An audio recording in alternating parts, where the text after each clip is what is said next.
Okay? Yes, sir. So how is this?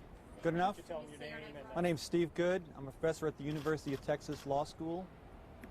Enough? Yeah, Steve, we were going to ask you if you could just look at Tanya in the middle. That way we all Okay. whoever asked the question just answer. Okay. Yeah. Great. You got good sound, everybody? Okay, I'm just going to come around in a corner, so...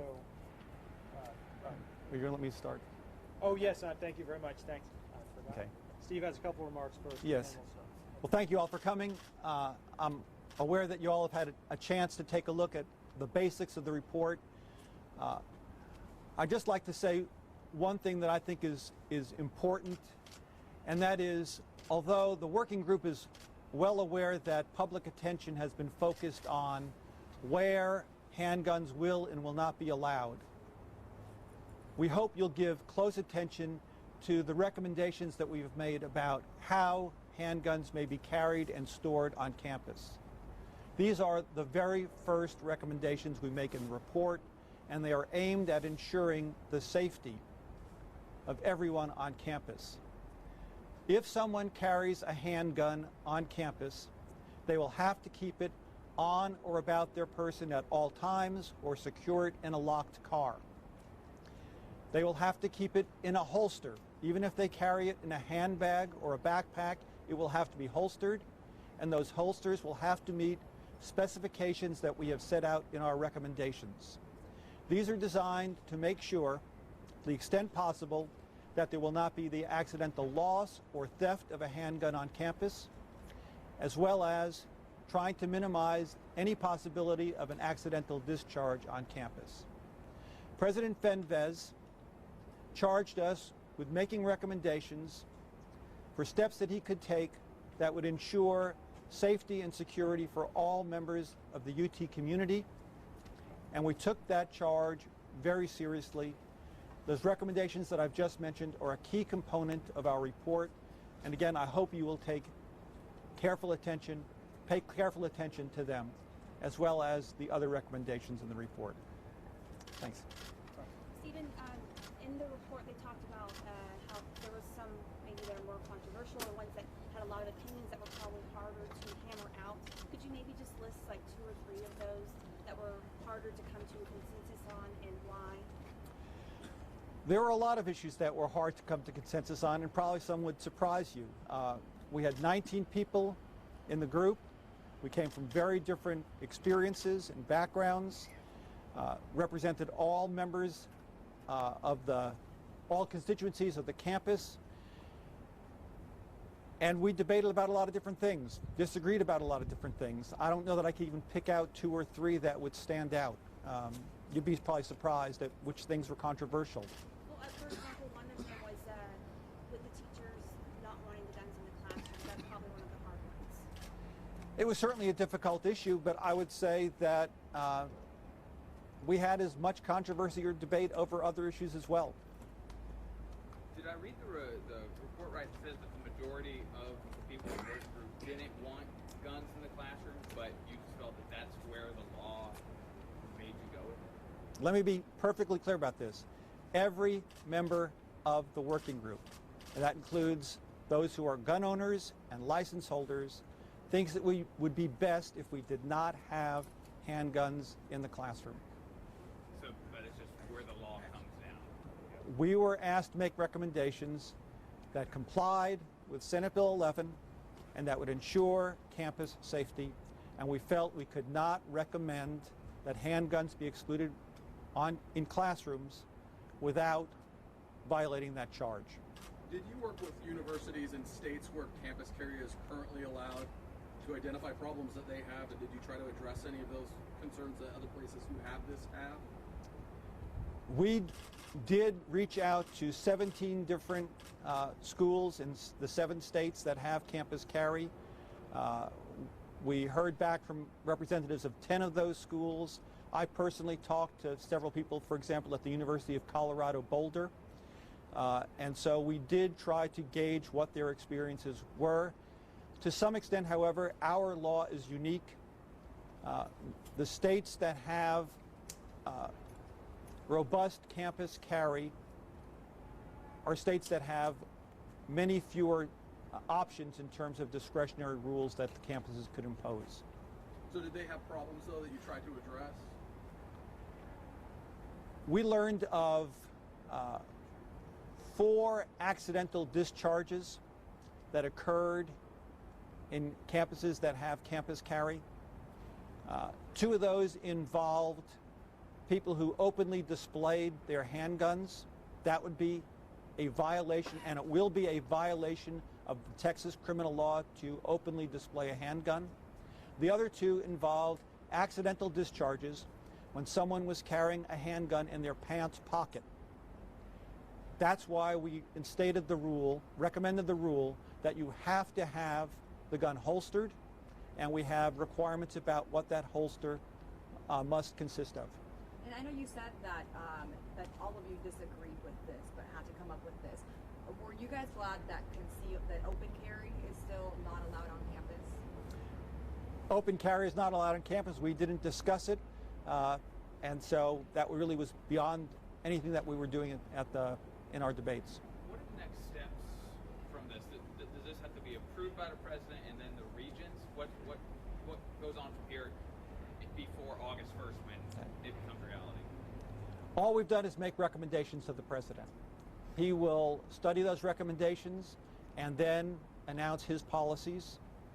Those will go before the Board of Regents, which may, by a 2/3 vote, amend the policy if it so chooses. What about in the dorm rooms? I saw that there's still no guns allowed in the dorm rooms. Can you talk to me about that decision? I'm sorry, I didn't get the question. In the dorm rooms in the UT residence halls, I believe a parent can bring a gun in if they're licensed, but as a kind of the baseline is in the dorms, in the residence rooms, you can't have a weapon. Can you walk me through just that decision? Sure. The recommendation is that in on-campus residence halls, handguns will not be allowed as a general proposition. There are a few exceptions to that, and I'll talk about that. The reason for this was fairly simple, as it turns out. The vast majority of our students live off campus. When you get to the students who are 21 and older, the ones who are eligible to apply for a license, only about 1% of them live in on-campus residence halls. So any restriction that we would place would affect only a very tiny number of students and is not close to being a general prohibition on campus carry.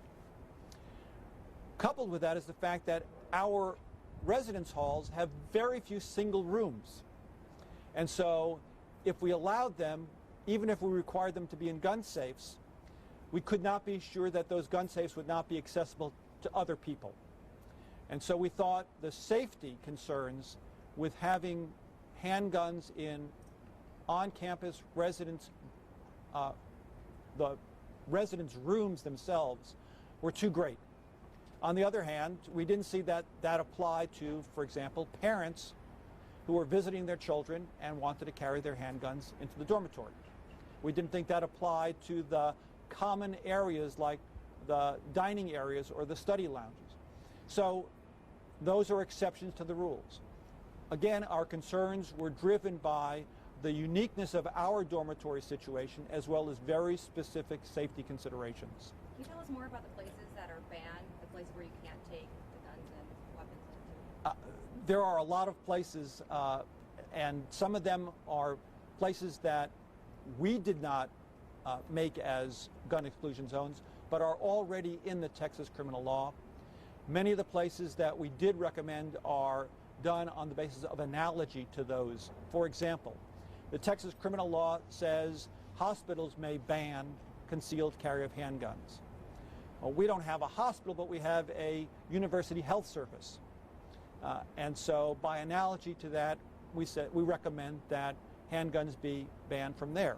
Among other things, if you go for health care, it's pretty hard to keep your handgun on or about your person at all times. You're taking off your clothes. You're going to either expose your handgun or you have to set it aside and it's not going to be within your arm's reach, in which case it won't be on or about your person. Yes, sir. Supporters of this campus carry argue that it makes the campus safer. Do you think with these guidelines and this new policy, the campus is safer than it used to be, than it was? Our charge was to take the law as it was given to us and to make recommendations that comply with the law and make the campus as safe as possible. The judgment about whether the campus is safer with campus carry or without campus carry was not something that we discussed. It was not within our charge. As an expert on the law, if these do become, what happened, these recommendations, if they become reality, how likely is it are we going to see a lawsuit about any of these issues? Again, we did not discuss the possibility of lawsuits. That's not something that's within our control.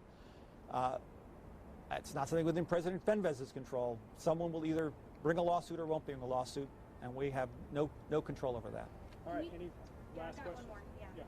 Can you talk about how y'all felt about being charged with this? Because there's a lot of professors that said that they would quit. There's a lot of backlash on campus saying that they don't want, the guns in classrooms and things like that. So this must have weighed very heavy on you guys.